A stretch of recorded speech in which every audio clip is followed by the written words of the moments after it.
I always had a testimony even after this, even though I was mad at God and mad at everyone in my life, and my life was stressful and all of those things. I still had a deep core belief. And sometimes you just don't want to deal with that belief and that testimony because it's too hard to, like, you know, make that decision to come back. And I I was never gonna come back, first of all.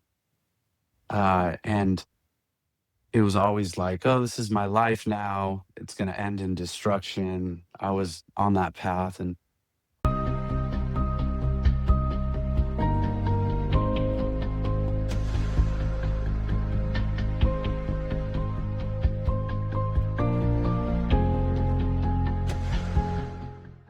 If you've ever wondered why we do ads on the podcast, it's because the revenue that we get from ads helps us keep the podcast alive and keep the podcast going. So we have decided that we are only going to do advertising for those who we just fully support and love. And one of those people is Mike from Mike's Auto Shack.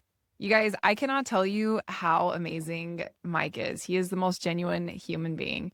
He has been buying cars for people for over 28 years. It doesn't matter if you live in Florida, Texas, Utah, California. Mike will get you a car from your local auction.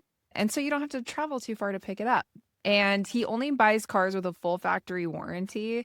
So go register on his website, mikesautoshack.com. People on our team have personally purchased cars from Mike, and we just love him and we love how much he loves the podcast. So go buy a car from Mike. yeah, how's it going? Thanks for having Going me. good. Yes. So tell us a little bit about you, like where you're from and some background before we jump into your story. Yeah, yeah. So I'm originally from Southern California, and my name is Sam Schultz, and I grew up in the church. So all growing up, Southern California, played sports, did music, big family of eight. And yeah, I lived there till I went on my mission when I was 19, and went to Seattle, Washington on a mission and served there for 2 years. And then came back, did the whole Utah, living in Provo for a while, and I got married at a young age, about maybe less than a year after my mission, and had a beautiful baby who's now 21 years old. What? No, 21. you don't look like you could have a 21-year-old. I have a Believe me. 21-year-old. Yeah, so I've been home from my mission almost 25 years now.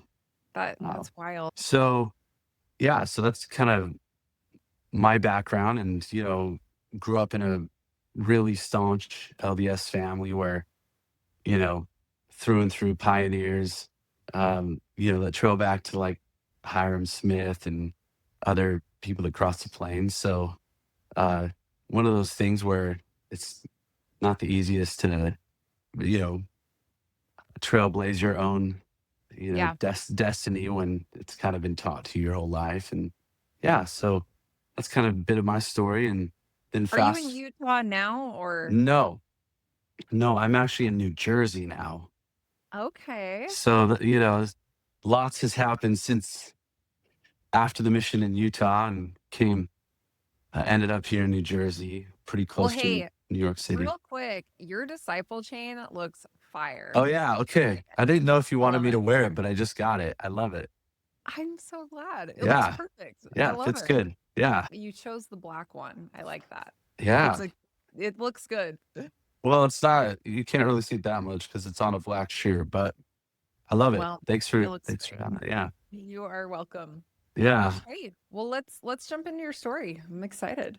yeah. So, I don't really know where to start, but like I had said, growing up in the church, I did the whole mission thing, and got married. I actually got married twice, sealed in the temple twice. I had a child with each wife, and it wasn't until really after my second divorce that, as you can imagine, getting married and divorced from the temple and all those things, it really threw me for a loop. and it kind of made me just feel like, what is this all about? Like, is this what's wrong with me?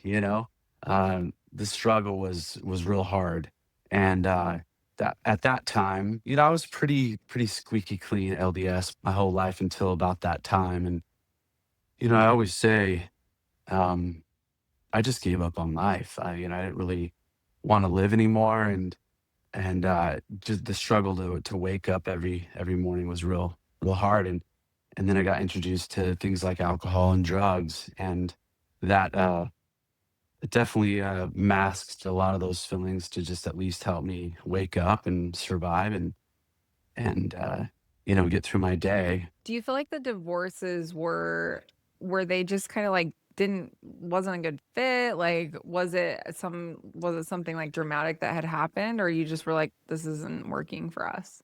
Well, they might say something different, but no, it wasn't really crazy dramatic. It just wasn't. It didn't fit. But I think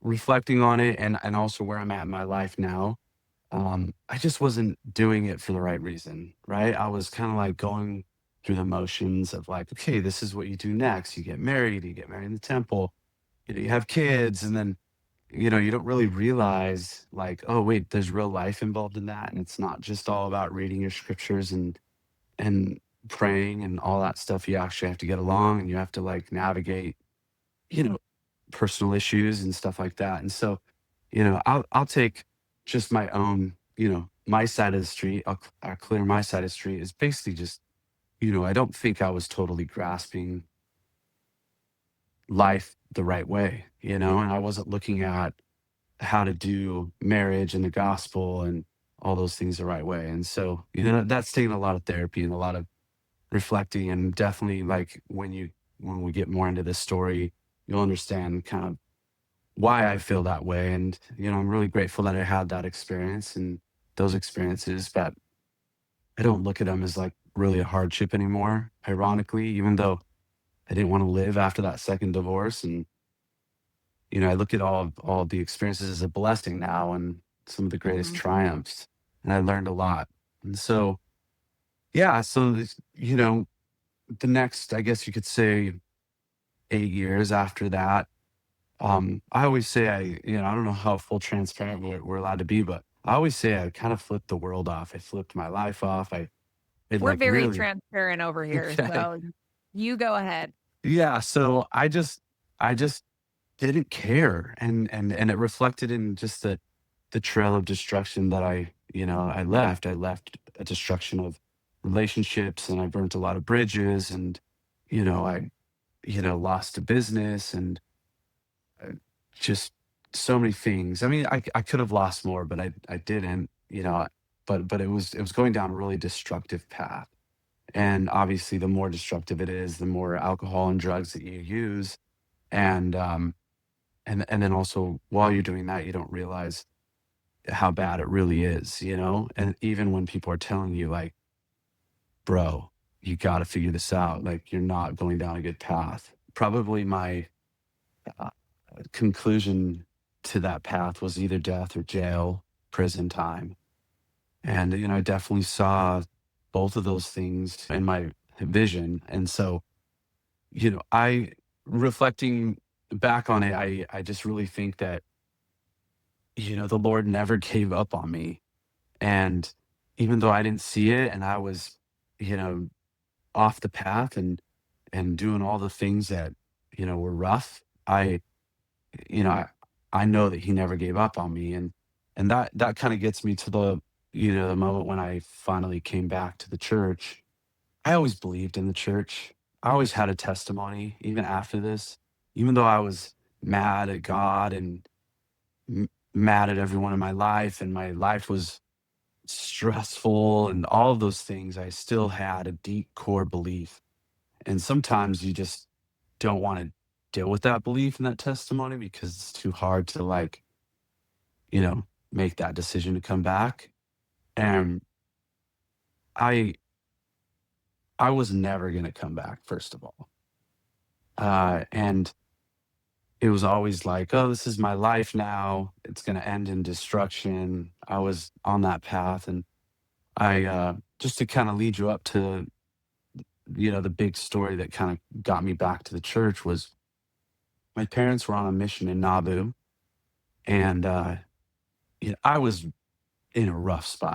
I used to travel with a band. I had just gotten back from Vietnam, and my family uh, was going to Nauvoo for a reunion, and my parents were serving a mission.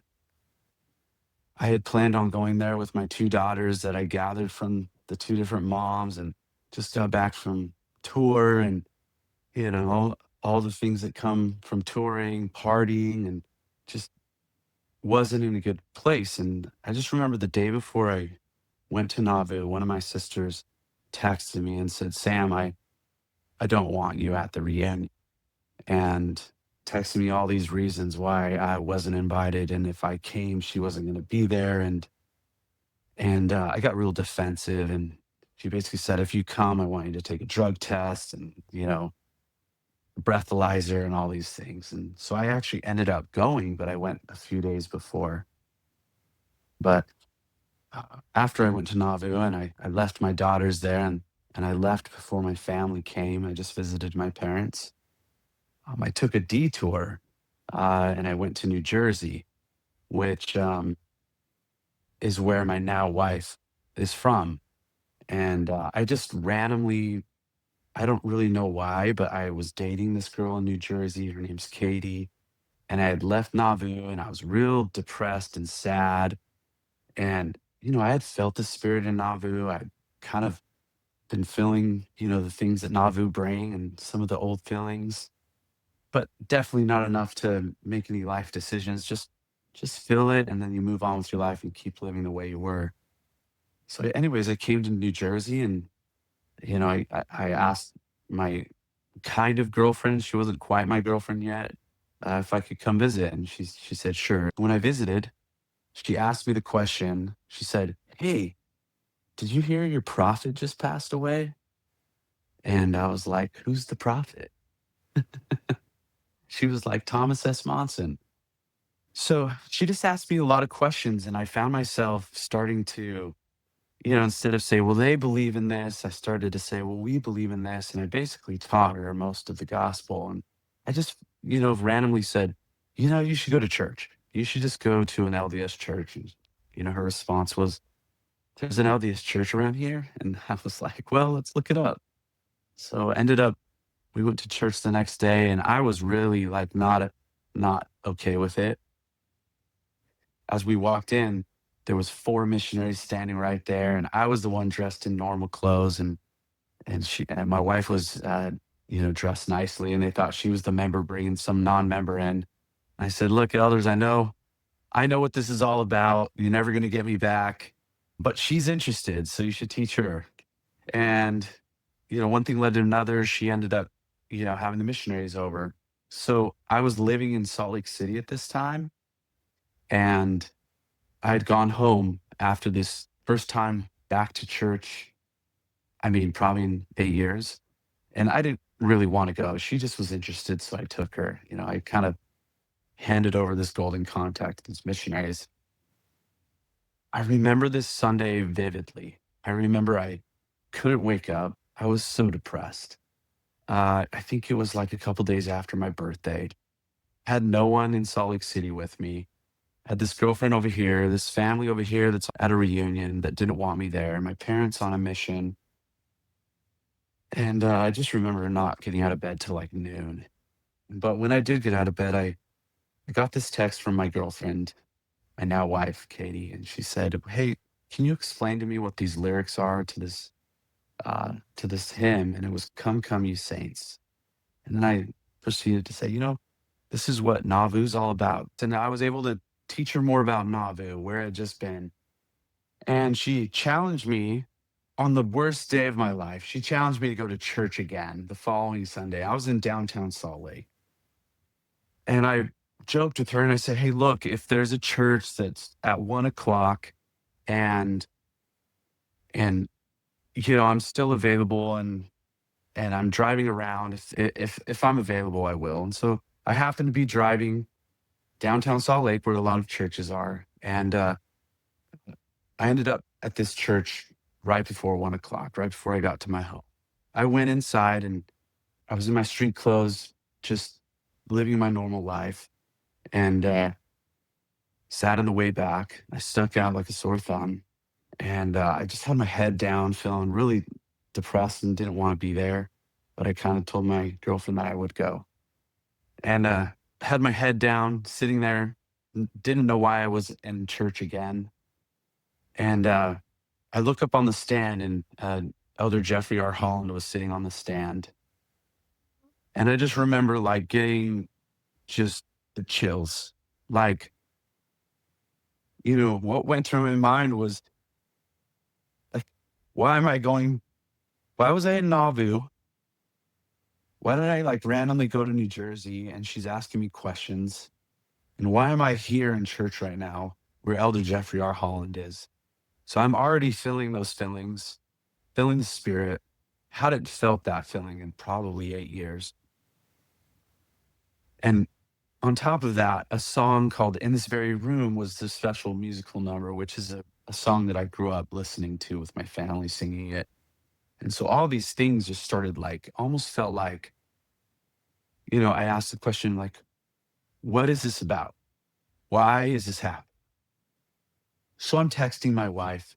I'm like, she's first weekend learning the discussions. I tell her, there's this prophet apostle on the stand. I was really excited. She was like, who is it? Like, what is his name? How do you know him? And I'm like, he's like the cardinal to the Pope, because my wife's Catholic. So I'm trying to explain to her, like, but he's like the coolest cardinal. So I'm kind of trying to explain to her, but I'm feeling like, you know, all my memories from my mission of listening to him speak. And, it'd been a long time since I had been to church, and I didn't quite even remember his name. She was like, well, you should go talk to him. And I was, that's not really how it works. There's lots of people in here. He's kind of famous, and you don't just walk up to an apostle and try to talk to him. And so I kind of held back.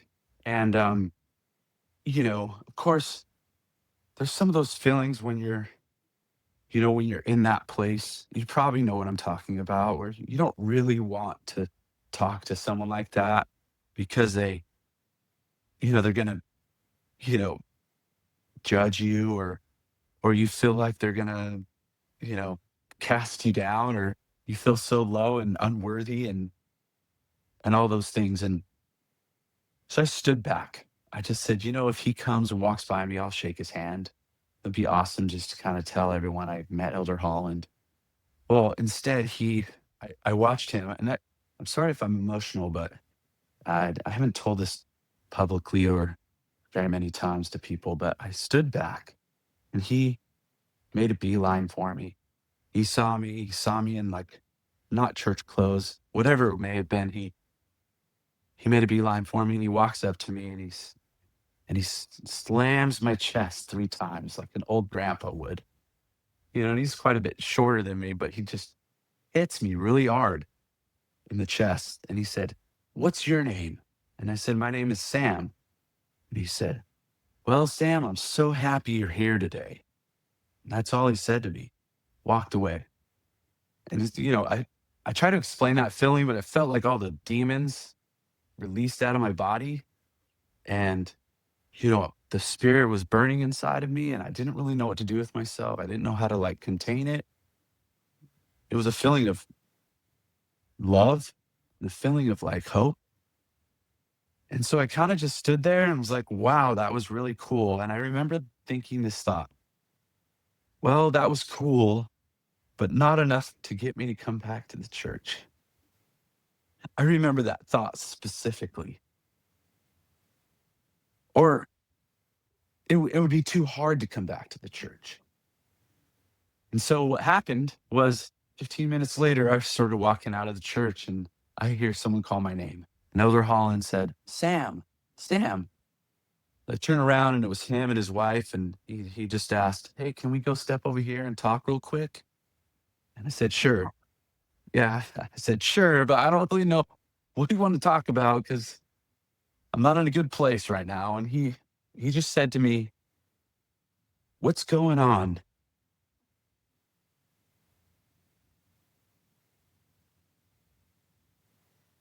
And I just remember feeling like, well, where do I start? And I just started crying. And he held me and he waited till I stopped sobbing. And I'm not a big crier.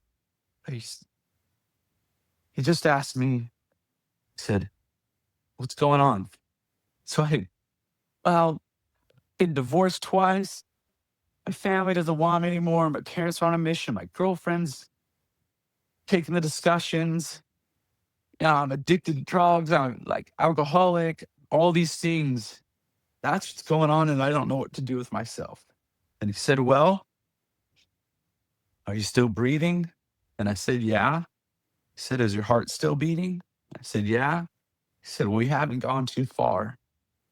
And then he said something really profound to me. And he said, I want you to know, Sam, the Lord arranged this meeting today. The Lord arranged this meeting and it's time to come back. Oh my gosh. Yeah. And he said, here's my phone number. Come to my office and I want to give you an apostolic blessing. So here I am like, okay. And I haven't even talked to my parents or my girlfriend. I just kind of followed him back and he gave me this blessing that I was able to record. And I remember when I got in the car after that, I said, there's not anything more that I want to do than to come back and come back to the church. I knew that, I felt it. It wasn't just that he told me that and he said those words. I felt it. It was time to come back. And it's a wonderful experience. And he had kept in touch with me until just a few months ago. And, there's lots more that goes along with that story. But,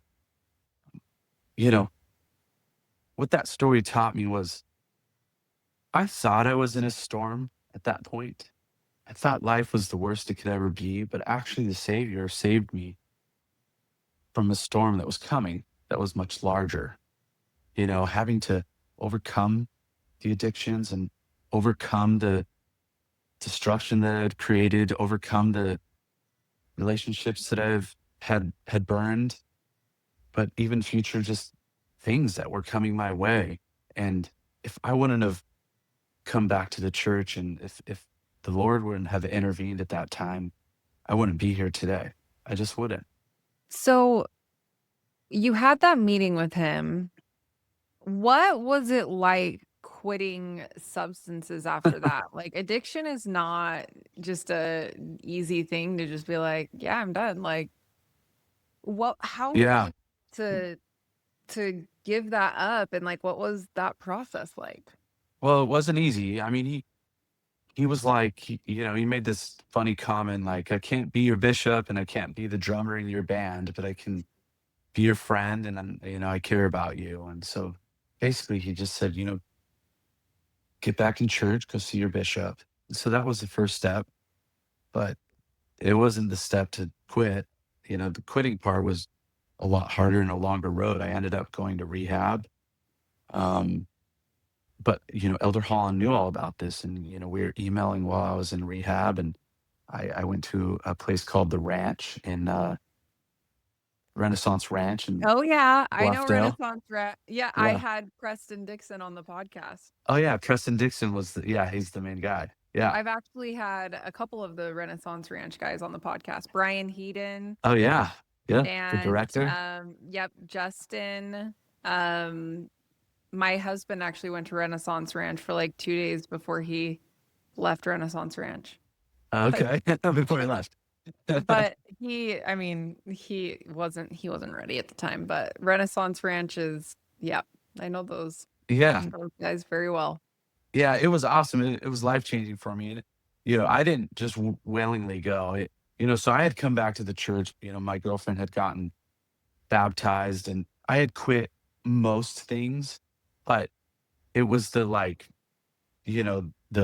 pills that were justified.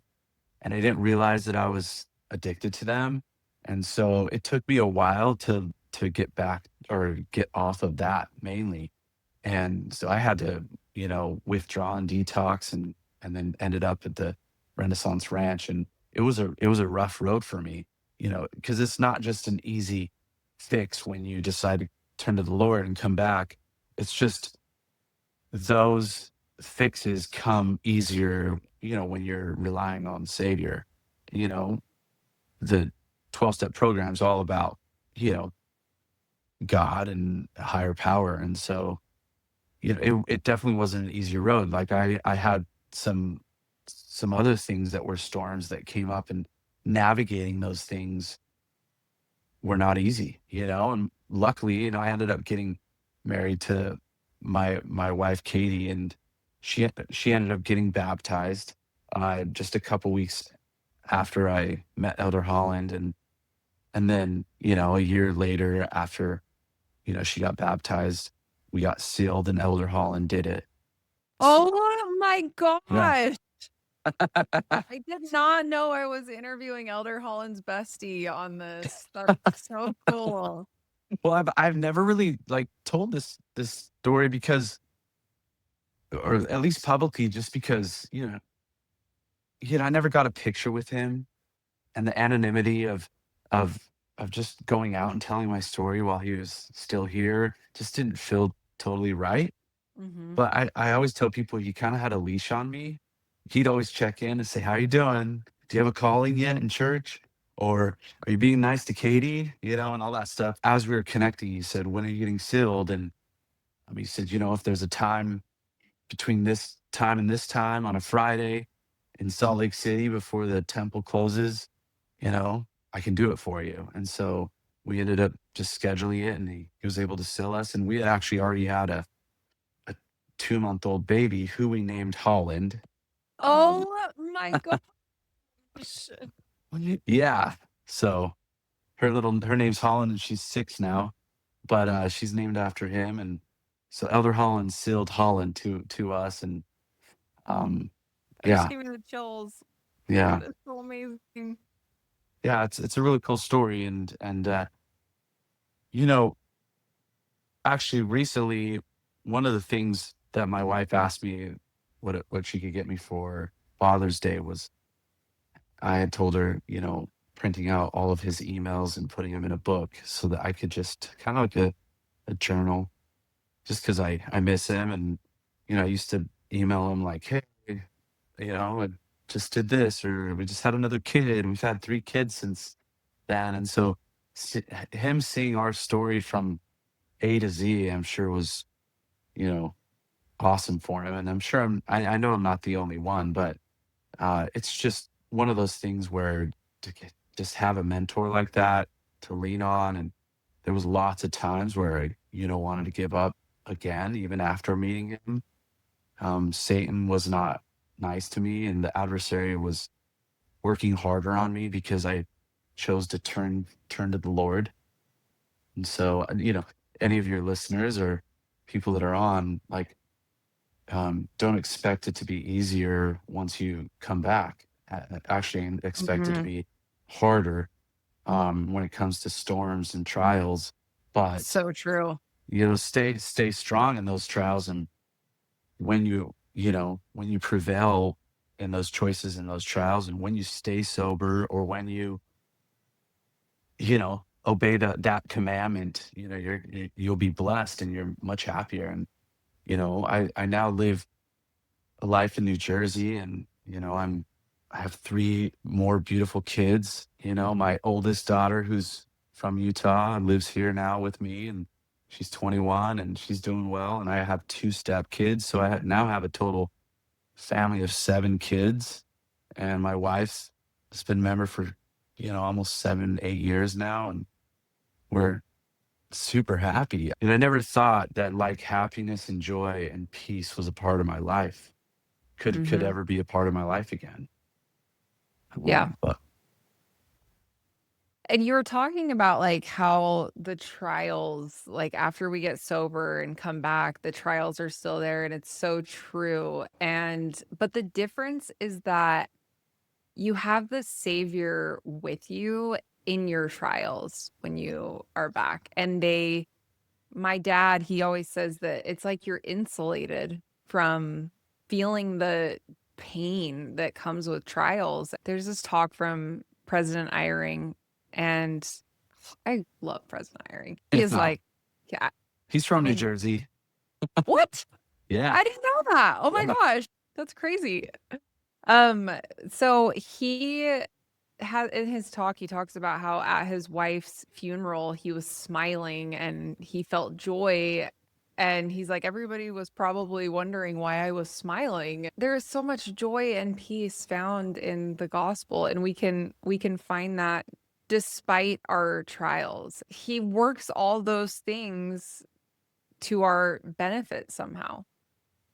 Yeah, absolutely. I mean, you probably remember as well, but just navigating life with the struggles that we have, and trying to get through them, and oh, I'm gonna go see a therapist, and I'm gonna go use this medication, and I'm gonna go do all these things. Of course, we still, want to do the healthy things in life, and keep progressing, but navigating life and those struggles and stresses and trials that aren't going to go away with the Savior is a million times easier, because it's a perspective change. When you know someone else has suffered way more than you, and when you know your story isn't very special, Yeah. when someone is going to understand what you're feeling, okay, then you're not alone then. You understand, and you have that, strong conviction that someone died for you, and those sins that you're feeling guilty about are washed away, and that you can apply the atonement and all those things. It's just easier to navigate. He gives, Hmm. the Spirit gives comfort. And that's just when you've been on the dark side, or the side that's like, to me, it felt like a man that was trying to survive with a machete and pave a path of no destination. You're just you just keep going to keep your heart beating, right? That's kind Yeah. of how I felt. To a life where you live with purpose and dreams and peace, and you have a family, and you have a perspective of a Savior that loves you, and a church and a community. It's been completely life saving and life changing Hmm. for Hmm. It's so true. So, random question, but being in New Jersey, I imagine that like the church community out there is a lot smaller than it is here in Utah. Yeah, the church is a lot smaller. I don't know where you are in Utah, but St. George. okay, St. George, that's a lot of people moving there right now. Yes, I there have a lot of is. family from California moving to St. George. But yeah, it's really small. I mean, our ward is probably 75 or 80 active members of the church, and it covers a whole county. So, but I love it. Tons of culture.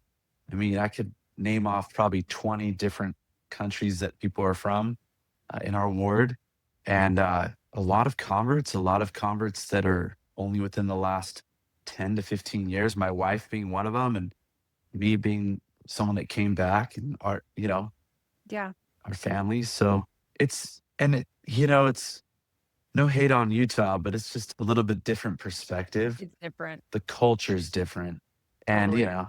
people walk in with, Dunkin' Donut coffees, and no one's gonna, even Yeah. notice, and Yep. so it's just a little bit of a more, or just in general, because I grew up in California, so it's even different from California. Just the church Yeah. isn't super strong out here when it comes to lots of members, but really good members, and really Hmm. diverse. So yeah, it's Yeah. awesome. I love that so much. Well, any advice that you would want to leave with anybody who's maybe trying to come back, they don't feel ready yet, or whatever the case may be? Like, what advice would you have for somebody that is on the fence about coming back? Yeah, I think the biggest thing is just don't question it. If you're on the fence, just do it. Life is so much better with the gospel. It's not necessarily easy. It's not easier specifically, but it feels better. And especially anyone that's struggling with mental health or addiction, or um, maybe just feeling, less than. I would just say, the gospel brings so much joy and happiness when you actually live it. I always tell people that ask me maybe how did I do it? I literally had to give up almost every habit that I had. I had to turn my whole life around. I had to go from, you know, the adversary to turn to the savior. And that was not an easy task. But, whenever I try to explain to people what it's been like, I just say, I just turned and didn't look back.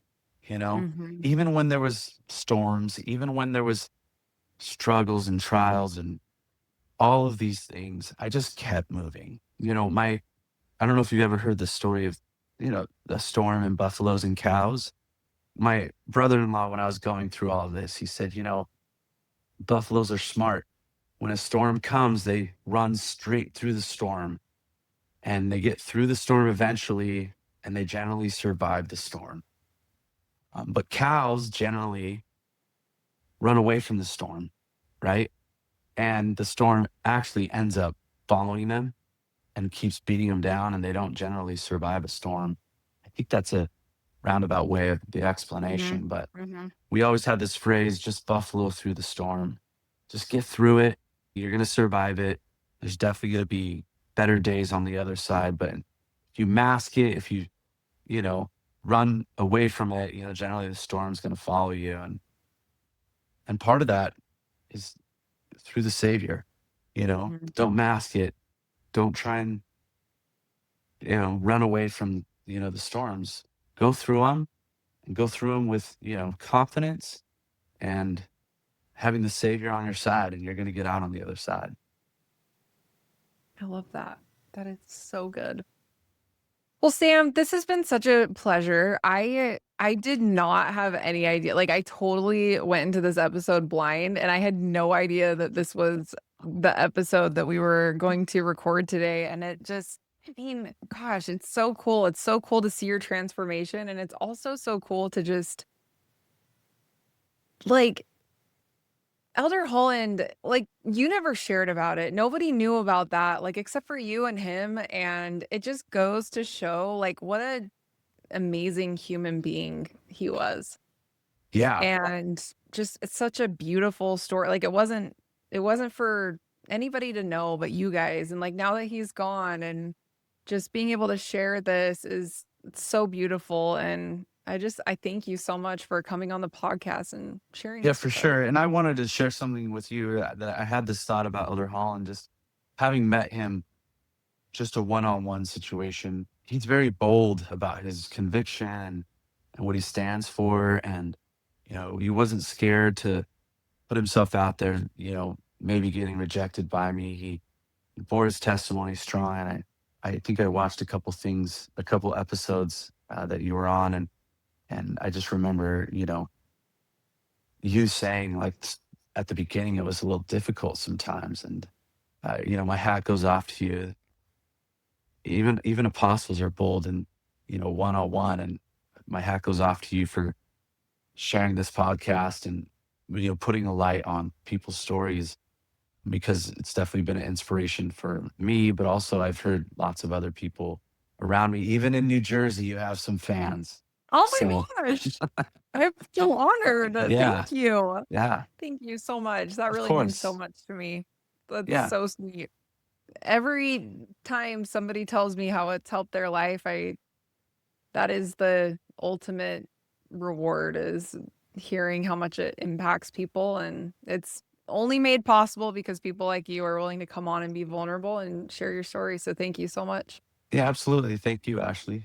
Surf Clothing is one of our favorite brands. They have been supporting us since the very beginning. We love them so much. I think one of the things that I like about Surf so much is that my husband is literally obsessed, and I brought him in here to share his experience with Surf Clothing. So, Jesse, tell us. I love Serve Clothing. This is the best shirt that I've ever owned for church and professional purposes. It's got four-way stretch, which makes it really nice because not all the time I'm at my desk. Oftentimes I'm moving and out and about. So it's really nice to have a flexible shirt that moves with me. I know that it's got a mesh collar that I love. I think the purpose of that is really to prevent stains, but it's also super comfortable. It's way more comfortable around my neck. You know, if I'm at church or in business meetings with a tie, or whether I don't have a tie, it's really comfortable. It's got arm vents, which I love because I'm kind of a bigger fella. It helps me so that I can be a bit breathable, and I love it. And also, you can get 15% off a shirt from Serve by using the code COMEBACK.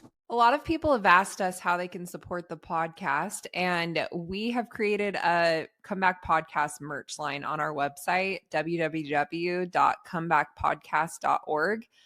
All of the money made from the merch goes right back into the podcast. So if you are interested in supporting the podcast and you want to purchase some merch, we would love it. Check it out. Thank you so much for being a supporter of the Comeback Podcast and listening to our episodes. It would mean so much to us if you would like and subscribe to our YouTube channel. It helps other people be able to find us, and we want to share this message to everyone.